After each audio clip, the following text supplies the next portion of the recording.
अमानुल्लाह साहब, वुकला ने तो धमकी दे दी है भाई कि 25 अप्रैल को हम सुप्रीम कोर्ट के बाहर जाएंगे, एहतजाज करेंगे।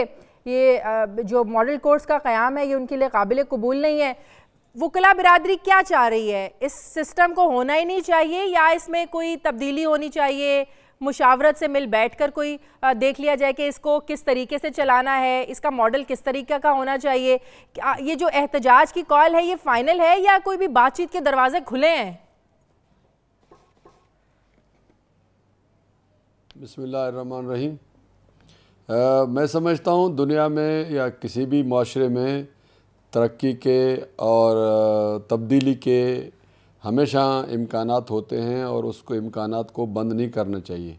सही। जब कभी कोई तरवीज होती है, तरक्की होती है, उसके अंदर ये सारी चीज़ें लाजमी होती हैं। सिर्फ उसमें समझने की बात होती है। कई इश्यूज़ हैं, आपके पास टाइम कम है, मैं दोहराऊँगा नहीं।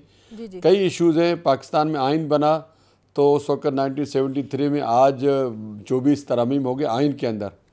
अमेरिका के आइन के अंदर भी तरमीम हुई, कवानीन के अंदर भी इसी तरह जो है तरमीम होती हैं। ज़रूरत और हालात के मुताबिक उसके अंदर तब्दीली आती हैं और हमें चीफ जस्टिस साहब के इक़दाम से कोई एतराज़ नहीं है, क्योंकि उनकी नीयत में कोई फतूर नहीं है, कोई ये उसका कोई ज़ाती मकसद, ज़ाती शोहरत उसके अंदर कोई इन्वॉल्व नहीं है कि हम कहें कोई चीफ जस्टिस का उसमें ज़ाती मफाद है। ज़ाती मफादात के इल्ज़ामात बहुत सारे लोगों पर लगते रहे, मगर अल्लाह का शुक्र है कि हमारे चीफ जस्टिस साहब पर ऐसी बात नहीं है। सिर्फ समझ की बात है। अगर वुकला से मिल बैठ कर अब भी मौका है, मशवरा करें और उसको बतदरीज नाफिज करें ताकि ये मामला जो है आगे चल सके। लेजिस्लेटिव बैकिंग होनी चाहिए और तमाम स्टेक होल्डर्स को शामिल करना चाहिए। ये मतलब है आपका कि लेजिस्लेशन कर लें इस पे?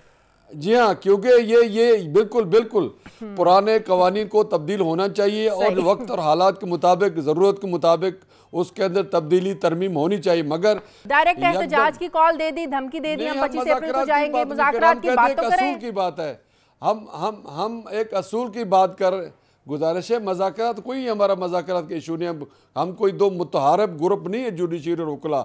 हम एक ही फैमिली है, हम एक ही घर के अफराद हैं, एक ही गाड़ी के दो पहिए हैं। हमारा कोई आपस में ऐसा खुदा न ख्वास्ता लड़ाई या झगड़ा नहीं है, मज़ाकरात करें। हम कहते हैं इसके इश्यूज़ है, हमारे सब बेहतरी के लिए कर रहे हैं।